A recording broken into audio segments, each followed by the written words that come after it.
Hello, and welcome to another creative conversation. I'm Aaron Jack of Aaron Jack Arts, and we're going to be live with Andrea of Andrea Circles. And I'm very excited to have Andrea on here today.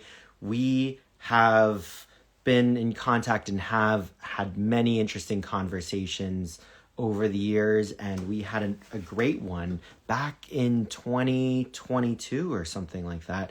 I think even before that. So we are going to have Andrea on here in a second, and so thank you very much. You can find the other ones in my series on my YouTube, Aaron Jack Arts, which has a whole lot of the 200 interviews that I've done so far. So I'm excited to have Andrea on again. And so I just want to welcome all of you today. Andrea, you're going to have to request on in the bottom. So thank you all so much for joining. I'm really excited to have this conversation with you today. It's really wonderful to have Andrea on here again. And right now from Berlin to Prague, this is going to be a really interesting conversation today.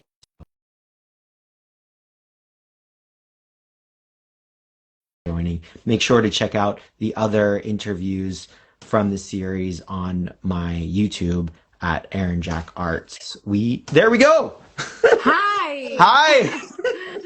Hello. I made it. I'm so happy. It's always a problem with technicalities. Yes, hi. I love that you made it back. I mean, we haven't had a conversation on Instagram Live for a few years now. True. Yeah, but True. we're back. It was right after COVID, I think, we talked, yeah. And then we just, chit chat here and there, right? Yeah. Yeah. It's been really interesting seeing your work grow over the years. What's kept you inspired to keep going with your painting over these years? What keeps me inspired? It's actually life. Life itself. I mean, I mentioned this like million times that I can't live without creativity. I can't live without painting, without being active painter. To the degree that it becomes a certain type of obsession. So I can't really survive, even though I'm going for vacation. I'm taking small notebooks where I can, draw, or I'm taking like a small canvases with me anytime we go abroad or somewhere for just a longer trip. For a shorter trip I can survive, but for the longer one, it's helping me on so profound levels that I can't even say how fantastic for me is to be creative. And when I do have a connection with my art, I do have a connection with myself. So it's all interconnected, you know. And you've I'm been sure it's the same for you. How is it for you? Like it's You know, it's changing over time as the series evolve for me. mm, So I think that's a really interesting thing as we evolve the work. I find that my system and systems of inspiration change. Does that ever change for you? Do you ever find that you add a process to your work that helps you evolve hmm your larger work, your bigger projects? hmm Yeah, I think that what helps me a lot, and maybe what I wasn't talking so much about before, is calligraphy, and particularly the daily practice of calligraphy and calligraphic gestures, which I do. Even though sometimes I have very little time, I try to find every day some moments here and there in between my teaching or in between my classes, or sometimes when I come home or in the morning, like doesn't really matter, but it's kind of meditative practice which helps me to realize what I'm going through, what I'm experiencing, who I am at this point, and how I'm processing the world. And something changed. It also really gives me like tremendous amount of aha moments and and a little bit of stillness, which is hard for me. I'm kind of like go, go, go, go. And with a high energy, with a lot of energy, I need to be active, and cautiously active. And, like I really work with that. But calligraphy slows me down. I work with my breath, I work with my hand, and just the coordination of it, how it is. And so it helps me to process things and helps me to get ready for bigger projects. Yes. Well, let's look at some of your work around Uh-huh. your studio. As we're, I'm Mhm. really excited this time to be right here in your Mhm. studio and bring everybody into your studio on the studio Okay. visit. And maybe you can share a little bit with the first piece that you show us, and maybe tell us a little bit Mhm. about how the calligraphy and your process has influenced it. Okay, so I'll give you like the distinguished example of two pieces which are next to each other here, right? And the problem is that the light is kind of, it's the artificial light. It's evening here, and it's a little bit harsh, but you can just imagine how this works. So this piece I brought up back from London, from Nun Pavel Fine Art Gallery recently, and it's an older piece, which there is actually not much of the calligraphy process except the gesture. Like a gesture is there. So the gesture you can feel the movement. This piece calls maybe you can touch me, maybe you can touch the sky, and it's about relationship, about connection between two people who are trying to reach out for each other, but it's truly hard to connect or fully and embrace that connection fully. So that's the piece. You can see when we come closer there's really like a lot of impasto layers there, and a lot of like a gestural strikes, and like a little bit of pin drizzling here and there. And it's an older work, which you can actually see that I was trying to do, I was really doing the gestural work, but it's not the way how I do it today. So, and the next one next to it is the work which is from last year. And it has already a pieces of sumi ink inside, like over the like a layer of the paints. And these strokes, these gestures are much more, let's say, lighter. They are worked with more balance, and I would say with not such a heaviness, if I can say.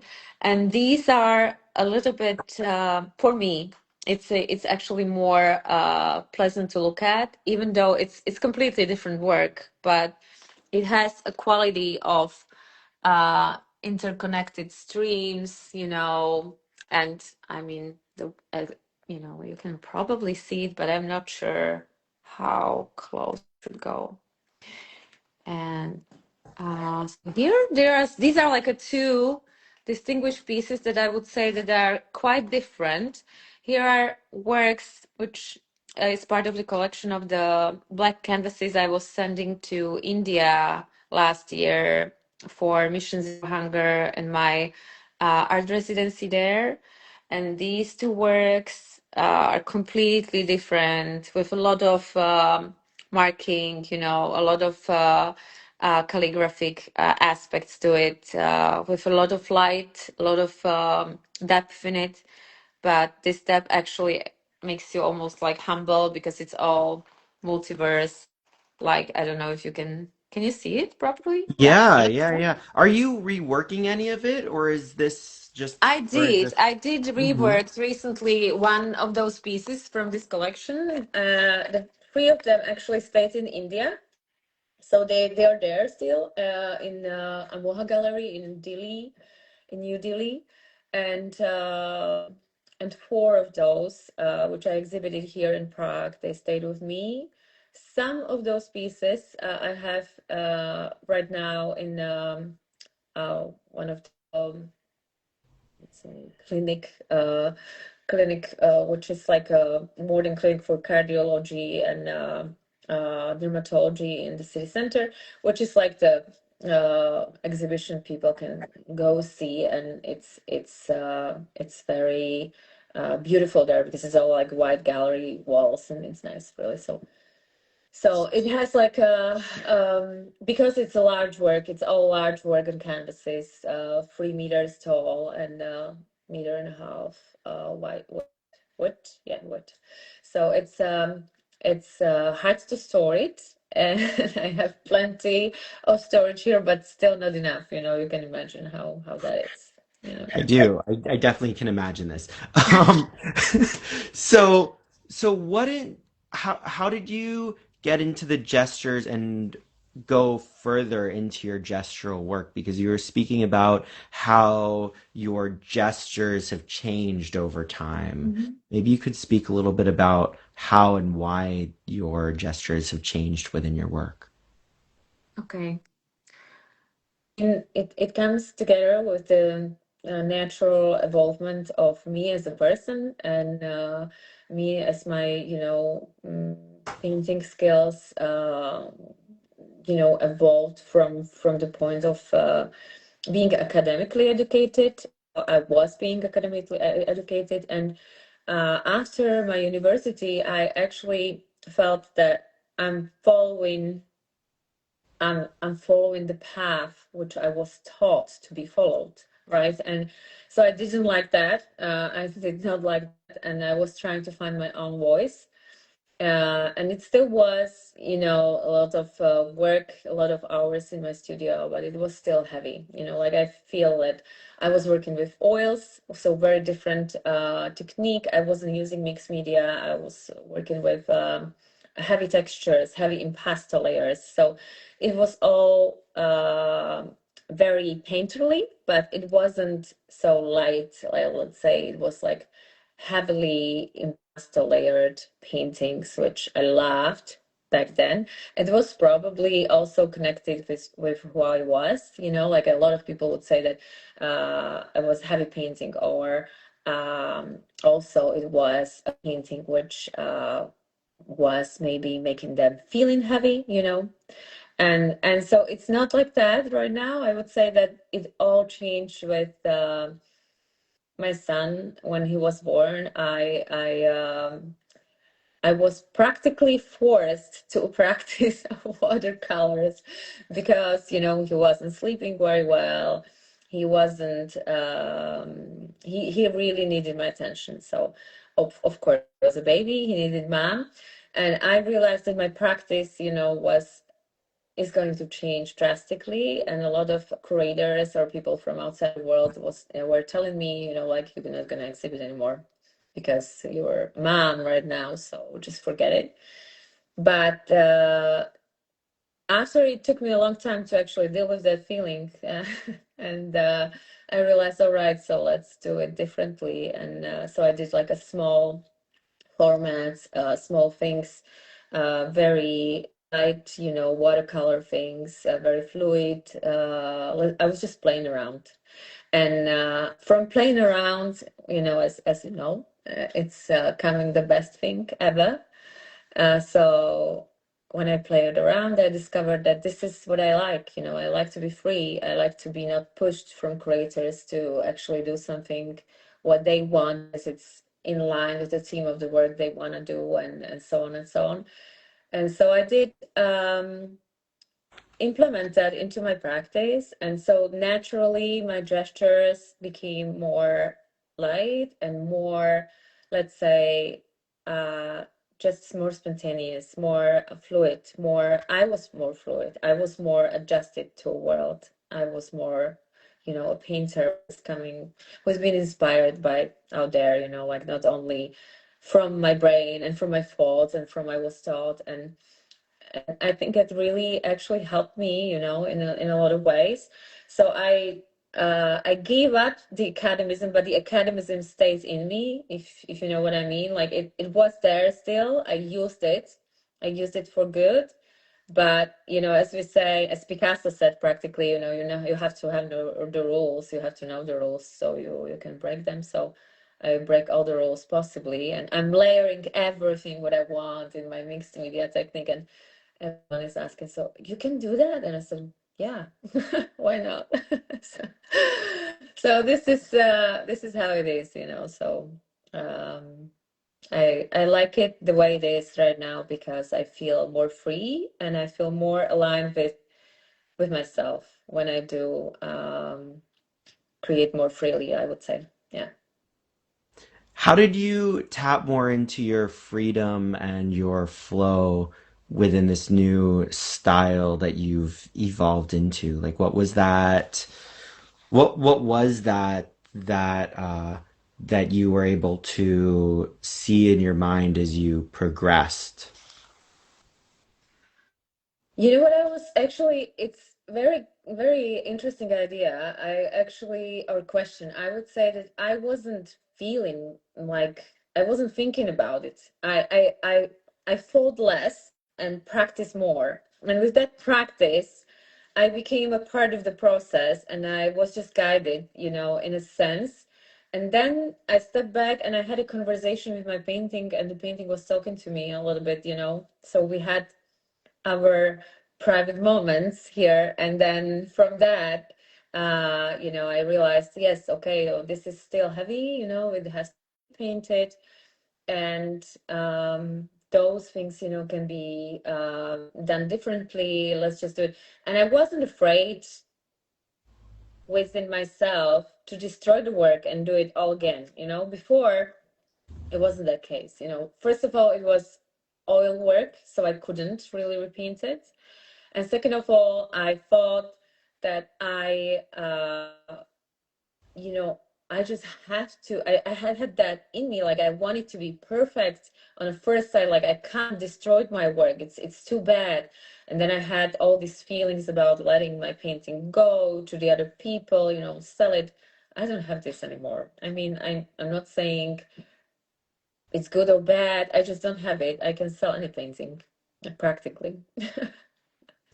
So. What about you? Do you sell your work without like with heavy heart or with just some care? Um, I think for myself, there's a Mm-hmm. few pieces that I really like to have for myself, and then Mm-hmm. uh and then everything else can be sold. Yeah. Yeah, that there's like a few pieces. Are there ever a few pieces within your work that you just keep for yourself that are personal? I keep sometimes like I keep from every collection I keep one piece usually. I try to keep one piece from like a period of time I create, so I have a reflection for myself, or this is where I was and this is where I want, where I progressed or where I do it differently this way. So when I look at some of my work from all, you know, previous years, I'm not very flattered, to be honest. So I feel like, okay, well, all right, let's move on. So it's like that. But I don't know. Do you have this, you know, do you have that feeling like when you're actually moving on with your progress, and then you see some other work and you come to that point like, not so good, but I think for myself, I take time within work. Like I give myself separation with, especially with recent work, mm-hmm. especially with my photographic work. Well, also with Mm-hmm. my painting work, it's kind of like I give myself space and time. How close do you come between your painting with your creation and with sharing it, with putting it in the world and, and the process itself?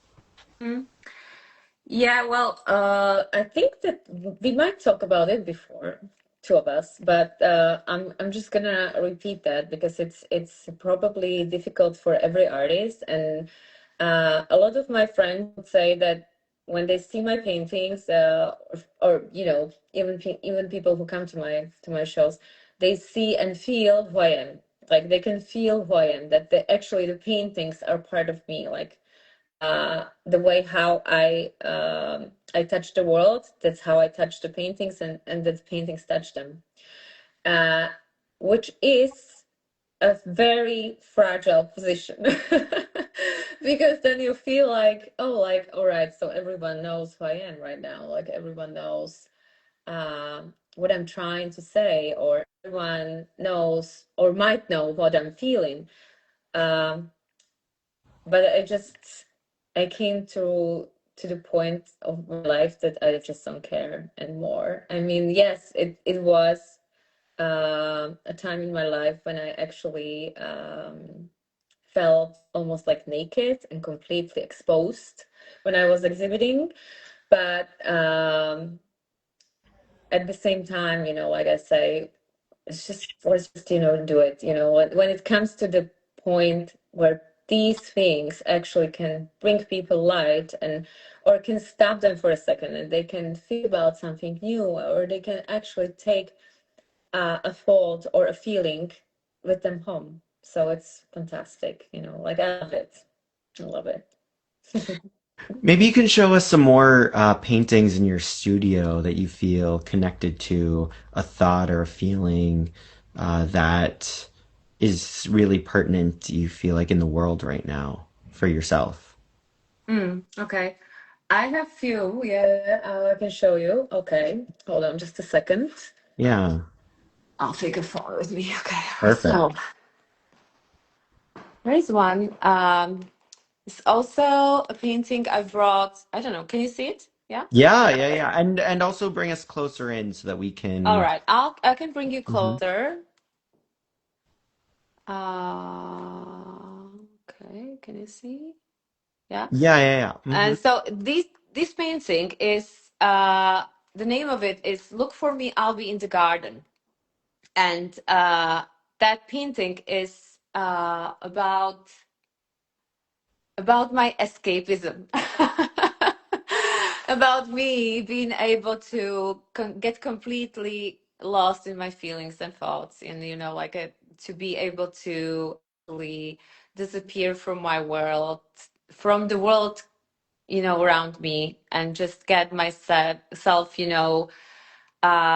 inside the process of the painting or inside my thoughts that I forget everything else. And sometimes I just have to literally call myself back and say, well, here is the world, here is your people, here's the coffee you have to drink, or I have to remind myself to eat because I often forget. So it's this is the significant one. And I have two. One of them is in my bedroom. It's a diptych, which was also in London, exhibited in the show Underwater Woman. And the one which is in my bedroom is actually there for a reason, because I am a dreamer, and in my bedroom I dream. So that's just where it belongs. And here is the eye in the window, which is always watching you. So this is a beautiful history behind this, because I can see, actually you can't really see it, but I can see entire Prague here. You can see everything here. You can see the lights. Maybe if I, I can actually put the lights off, and you can see the lights, and you can see the views, which is gorgeous here. And this eye, my friend Paulina Goodman, she is a dream analyst. She brought this eye one day. She was painting with me here, and so she brought it here, and I decided to I decided to put it on the window, because I know that I'm being cared for. So it's a silly idea, but yeah. Amazing. So when you look out and see the city, does Prague inspire you at all? Like how is Prague incorporated into your work? I think Prague is super inspiring city. I don't know if you have ever been into Prague before? Yeah. Yeah. Hmm. And you didn't call me. How No, come? I did. I did. You were out of town. Oh, that's often, right? Yeah, I'm sorry. It's okay. It's okay. I was just there, but next time. Yeah, next time. Next So, time. yeah, Prague is super inspiring. Prague is full of mystery. Prague is full of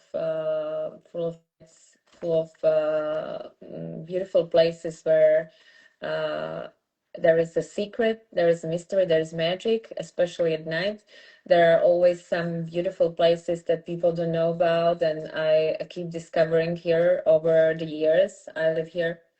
But I'm not a city painter. I would say I am a soul painter. I'm like a dreams painter, dreamscape painter. I would call myself a dreamscape painter. It's like a inner scapes of soul when I'm painting, my soul, people's soul, anyone's soul. And I love connection with people. I love connection to my students, which some of them are online actually right now. But I love also to have a meaningful conversation, to see people smiling, to actually experience a beautiful moment where people um, didn't lose the connection when they look into each other's eyes. And I love that, and I'm so hungry for it. So I take every possible experience what I can have to do so. So when I do have these moments, like I feel completely inspired, and I love even, like just the small things. Then you go out and there is a small little baby, and this baby look at you, and you would feel like the world is still okay, you know. Yeah, so. Wow. So maybe you can talk a little bit about, since you brought up your students, maybe you can talk a little bit about your teaching and you're also doing your retreats. Maybe you could talk a little bit about those aspects of your life. Hmm. Okay, so Aaron, I can't just stay in the studio and paint. I can't do just one thing. So I gotta do multiple fantastic things to actually feed that soul, right? So I do teach fantastic human beings. They are teenagers, at the school I teach at. It's an art school, but also a gymnasium. But I also teach privately, adults and teenagers, and it all actually has tremendous meaning for me. I feel that with every single contact, every therapy session, which I do also the art therapy sessions, but even like normal sessions, normal lessons, sometimes it's just about nothing, but sometimes it's about everything. And that's when it's about everything, there is just a moment when you feel that you belong to inspire people or just give them a little bit of uh, ideas to think about. Like when I can do that, I feel like it's a instant feedback, especially art therapy, because when you do art therapy, then you have a moment where you help people to realize they usually already know inside themselves, but they actually are very afraid or worried to accept it. But when you actually help them to paint it out, to realize that, and so they get to the point when they are able to accept it and realize, "Okay, well, this is I am, this is who I am, but I forgot about it, or I forgot about that feeling, and it came back." So it has. It has a beautiful feedback, and with my retreats, I usually do that with friends of mine. I have two friends I do retreats with, yoga teachers, and one of them is both of them are my very close friends, but one of them is my best friend. And we, I think we create something very special together with the energy we bring to the retreats. Each of these retreats have different energy. Each, of the retreats would actually attract different kind of people, but it has a meaning because it's usually for women who are inspired to create and to do yoga and just slow down a little bit. And then I do something what you can actually attend, and that's a week on the yacht in Greece, and it's for artists. It's for artists, 1 week on the yacht, where actually we only create, swim, and sometimes drink wine in the night and talk. So it's fantastic. But it's just a dream to come true. So. Wow. How did you get into the art therapy aspect from, was it coming from the art or going to, like, how did that play into your artistic work and your artistic Mhm. game? Mhm. Okay, so when I was at University of in Justina Laban, University of Jana Evangelista Purkinje, and I was studied for my doctor's degree, which I didn't finish, but there was a professor who was teaching art therapy classes, and I did not know much about it. I signed for it as an assistant of, I was an assistant for fine arts and painting. And I attended few of these classes. It was really inspiring. So I got to talk to her about it, why she does this and how she does it. And the way how she did it, it was extremely academic. Didn't like that part. Like, very strict. It had some rules. For example, you couldn't really use the music while people were creating it, stuff like that. Like, so I had to just diversify from there somewhere else, and I got to study more about artiphyletics. I already had like basics of psychology from my university. I finished my state exam in psychology, so I already knew a lot about it. And then I have decided actually to do art therapeutic mm, parts of my training, and just deeper and deeper, and realize that what I can do with it is two of my absolute passions connected: my love for people, my love for connection, and my extreme empathy, with the art part, which naturally connected. And I think if I can say that what I am trying to do is I always try to find the way how the person feels about themselves and who they really are and what they want to become. And I'm trying not to put myself into it, like I'm trying to observe, oh, what can I do here? How can I observe, or how can I help this person to become who they really want to be? Like, I'm trying not to just project myself there. So it's really a fascinating what art can bring to you, because sometimes you consciously cannot express what you have in yourself, but you can do it unconsciously with your art, and you know that we are all painting ourselves, so it's coming out naturally. Yeah. How did you find that for yourself, like who you want to become? Was that through your art, or how did that play off of your art in your own becoming who you wanted to be? I think that I'm still looking for it. I'm still searching. I'm still trying to uncover parts of me which I don't know, or I don't know that better, or it's still plenty of possibilities for surprises, I'm sure. But sometimes I'm really impatient with myself. Like, I would say that, like, I'm upset that this is something what I still hold on to, or I will become, like, surprised that this is still something what I'm about. But yeah, I mean, I think that we are all, if we truly trying to realize who we really are, then we'll get there. And it doesn't really matter what journey we will actually choose. If it's painting, it's fantastic.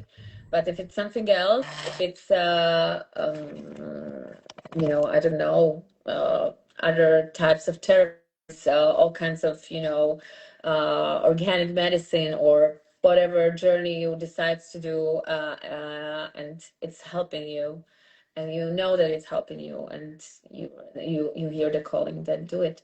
But it's inevitable that you do it unless you wanna, just stay in the shallow shallow water, in the shallow water.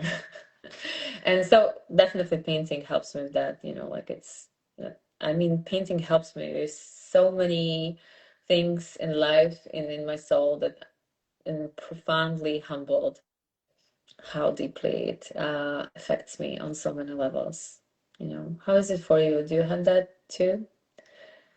Yeah, I think it's when I work through a process, like Mm-hmm. finding these processes of painting, of creation, of making photographic images, of doing these interviews. Uh, it's this process. And that's why I'm interested in how you go back and forth between your small paintings and your large ones. You mentioned the watercolor work. And I'm curious how that played into you creating this lighter process for yourself. And what does that look like now after you've done that, I guess, for some time, or at least it was in your past? I don't know whether you do it right now. Mm.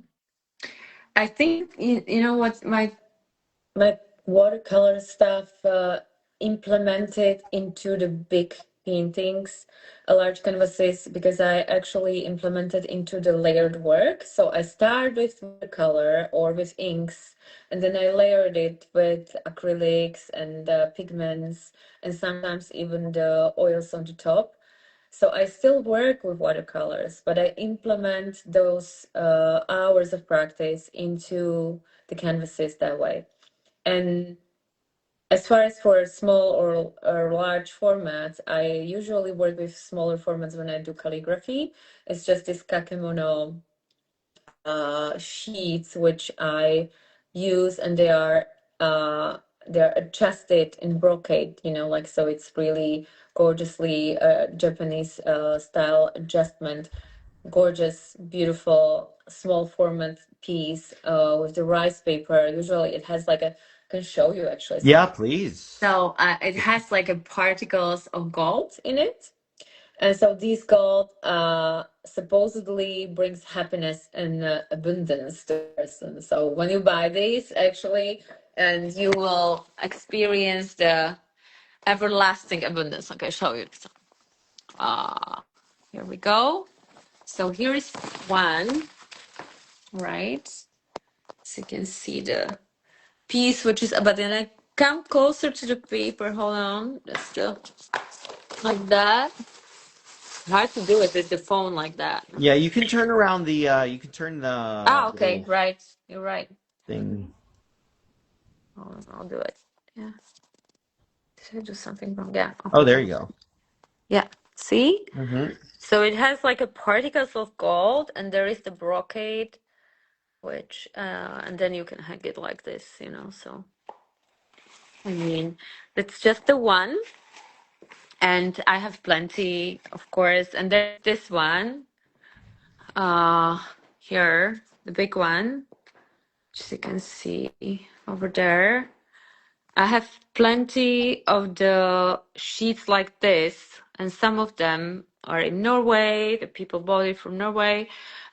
People bought it from different countries, but it has the quality of this material is actually Duralal paper. Maybe you know that too.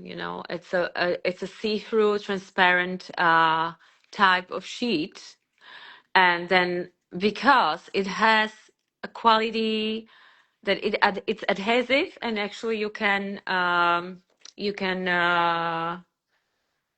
paint with acrylics and with inks, and it doesn't peel off, because usually with those, which is, if it's artificial, it peels off. So here is the painting I have, which is more, it's on a black canvas as well. And underneath this painting, there is a written poem of Paul Eluard about two people. When I come closer, then you can actually see that. And the name of the painting is Two Little Twos. And it's like an interplay at night, when people souls are playing, talking and loving each other and not loving each other. It has so many different meanings and layers, because it's layered with the inks as well, with the you can see the chalk ink, but also there is the oil on the top of it, so it has like a multiple layers.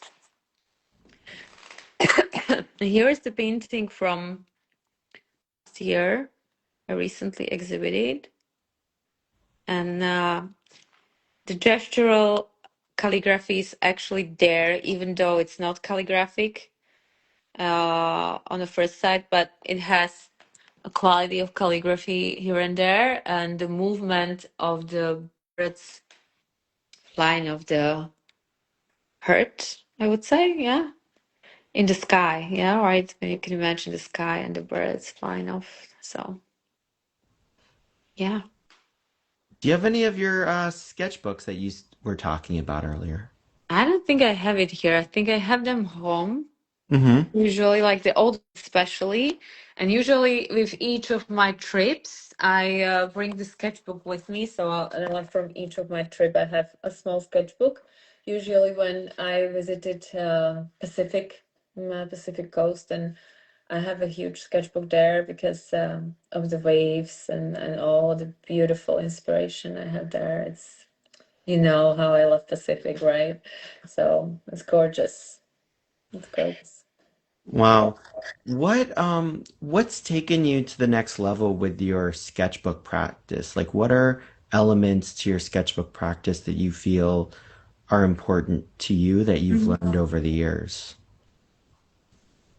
I mean, it helps me make things conscious, like to make it mindful, to realize things like and discover the ideas when I have some idea about some collection and I collect these ideas. I usually put the colors together.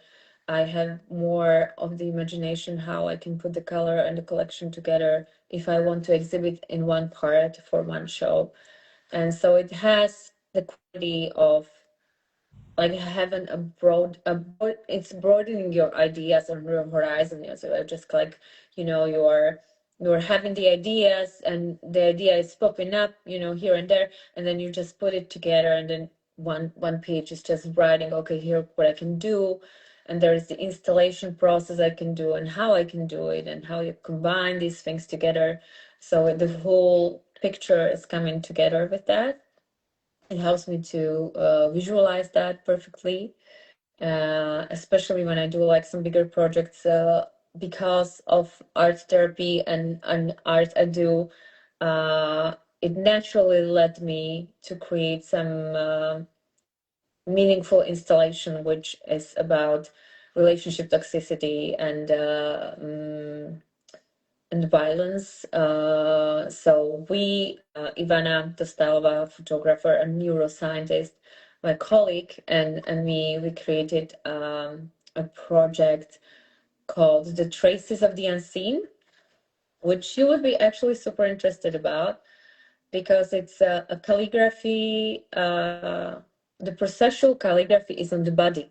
It's not on the canvas; it's on the body, and it actually the calligraphy shows how the wound is exposed, how the trauma is exposed. But before that, before I do this calligraphy, I have a interview with the participants, and this whole project is documented by my friend photographer, comes together. We have a creator already, the idea how we would install things and the impact of what we would like to show, how we make the wounds and the connection, polarity connection, conscious and more aware, how we communicate, how we do things in life. And it's like a natural step up for me, like I think this is also something I discovered because one day on the beach, I was drawing on myself, and just was drawing in my hand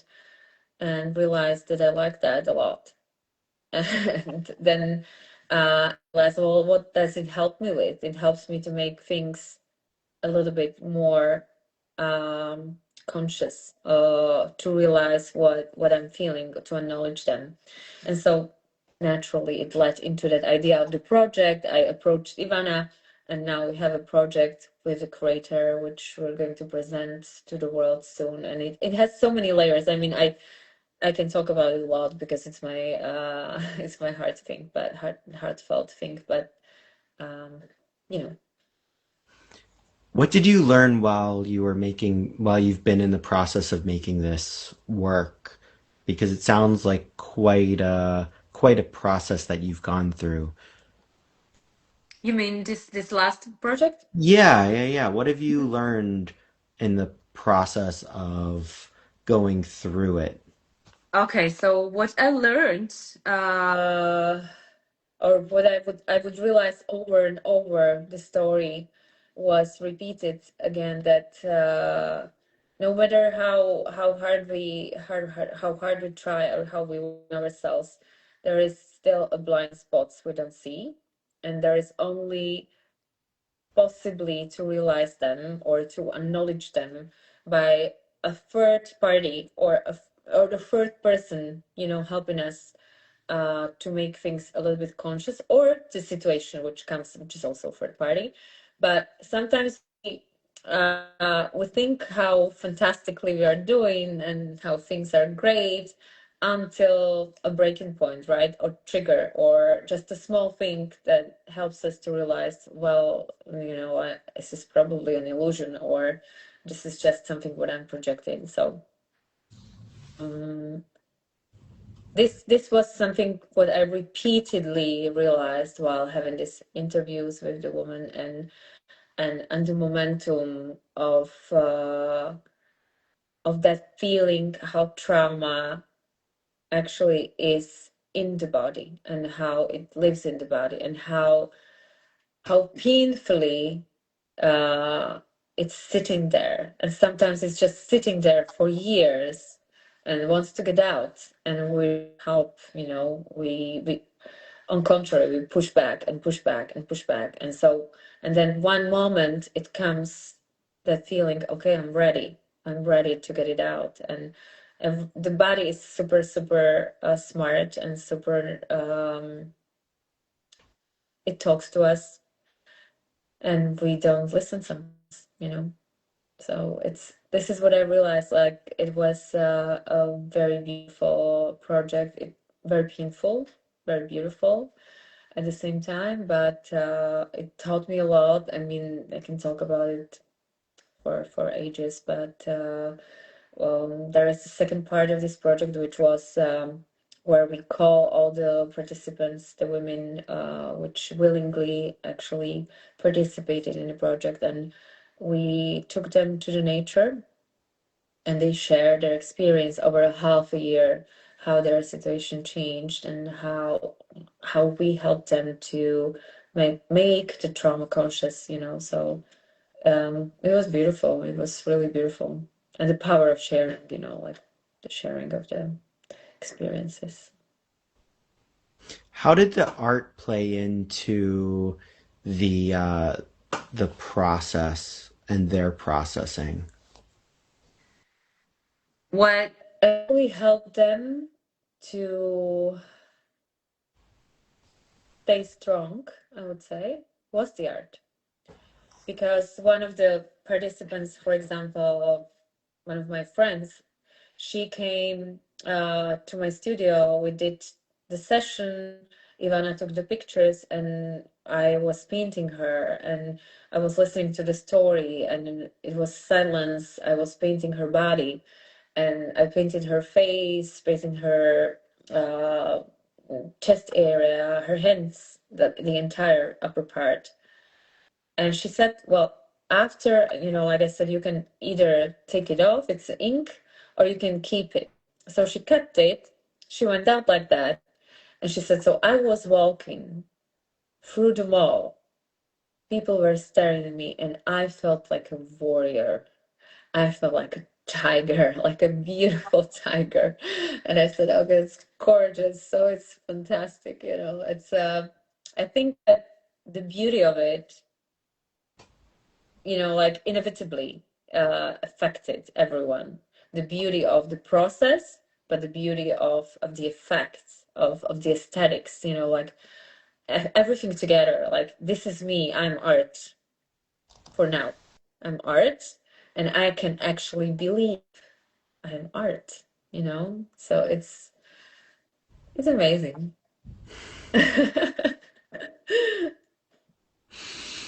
Well, what changed within your own work as you've seen this process unfold? Mm. It made my work even more slower, you know, like just to work, not come up with the ideas so quickly and maybe just process them a little more. And it helped me to realize that in time, that time plays a huge role in this project as well, but in everything. Uh, you know, I really try to work on this, and this project helped me to realize this very much so. That when I'm not painting, I'm not wasting time because it's hard for me, you know. Like I really uh, often thought in my past that when I'm not painting, I'm just wasting time. Like I should paint all the time, all the time. So that helped, you know, like because I realized how the time can work with the art, but not only with the art, but with the person. And now I cherish more the time I don't work. So when I come to the studio, I come full of ideas, full of feelings, what I would like to put together, and to actually relax about not painting like all the freaking time. You know, like I'm a little obsessed about that.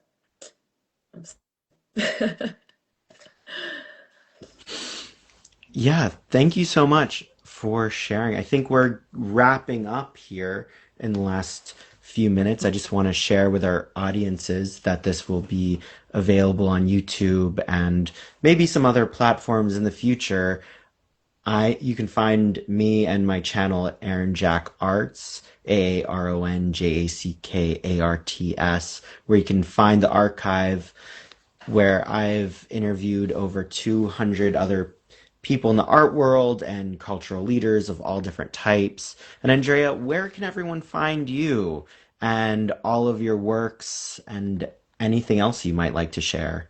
hmm Where can they find me? So I reside in Prague currently. I am here teaching, working, painting in Czech Republic in the heart of Europe. And I have my work all around the world. Currently, I prepare the exhibition here in Prague in May, the collective exhibition with a few of the other artists, which would be in the State Gallery Vodarinská věž. Then I'm preparing a few of the solo projects. Still working on this big project, Trace the Unseen, which we would like to go abroad with, and we would like to institutional make it an official institutional project, right? That was fantastic English in there. Yeah, so we would like to go away with and spread it to the world. Working on it currently with our curator, making plans, some grants, and so on. It's a huge thing. It's really, you know, like a lot of processes, as you can imagine. And so I'm working on that, working on few residencies, and with my collaborative partner, Alex Madrova. She is my former student and amazing dancer. We create a live painting performances, which we often exhibit and show here in Prague, but also abroad. And sometimes we collaborate with American musician and producer Carmen Rizzo. We all improvise, and from that improvisation, usually it's like between 15 to 45 minutes. when we do it here in this beautiful monastery, because this is a monastery where I am. And here I have my studio. 60 of other artists resides here. So if you come to Prague, I'll show you around. It's amazing punkish place. We have so many production shooting movies here, and it's just a place where everyone wants to just come to visit. So it our doorbell says, the doorman says that whoever comes to this monastery just completely hooked and just always comes back. so it's a beautiful place. It has a beautiful vibe. It has a beautiful atmosphere. So we do these performances here. We're planning few of them, and we're planning to do more of this project on international level. So we're working on it together to make it more, let's say, put it out of, to the world. And I have a few other projects which I would like to stay silent about because they are still in process. So, yeah. Very cool. And where can we find you online? Online, you can find me on Instagram as Andrea Circles, and on Facebook, facebook.com in the circles. That's my professional Facebook platform, and on my website, andreaeret.com. Thank you so much. Do you have any last words for the audiences out there now and in the future that you would like to leave everyone with? Some ideas, some thoughts, some understandings? I honestly, it's it's a it's a lot that I would like to say, but probably that art heals, art connects us, and stay true to art and true yourself. Thank you so much. I really appreciate it. And when you exit out here, then I will wrap up. Okay. So, yeah, thank you so much. I really appreciate you joining here Thank you, today. Aaron. It was so nice to see you again and talking to you, and hopefully next time we'll have that coffee. I can't wait, either in Prague or in Berlin, hopefully, or Yeah. maybe somewhere else in the world. You never know. You don't know. Yeah, that's true. Okay. See you soon. Thank Bye you. Of bye. Thank you for inviting me. Thank you. Bye bye. course. Bye. Bye. What shall I do? I think you just press the X button. All right. Yeah. So, thank you everyone for joining another creative conversation here. I'm Aaron Jack of Aaron Jack Arts. Please tune in next week and the week after. Check these out on YouTube and other streaming platforms at Aaron Jack Arts. I've done a whole series of over 200 of these conversations, interviews, discussions with artists and creatives, musicians. And so until next time, thank you so much. Thank you, Andrea. Thank you to our audience. I'll see you next time. Bye.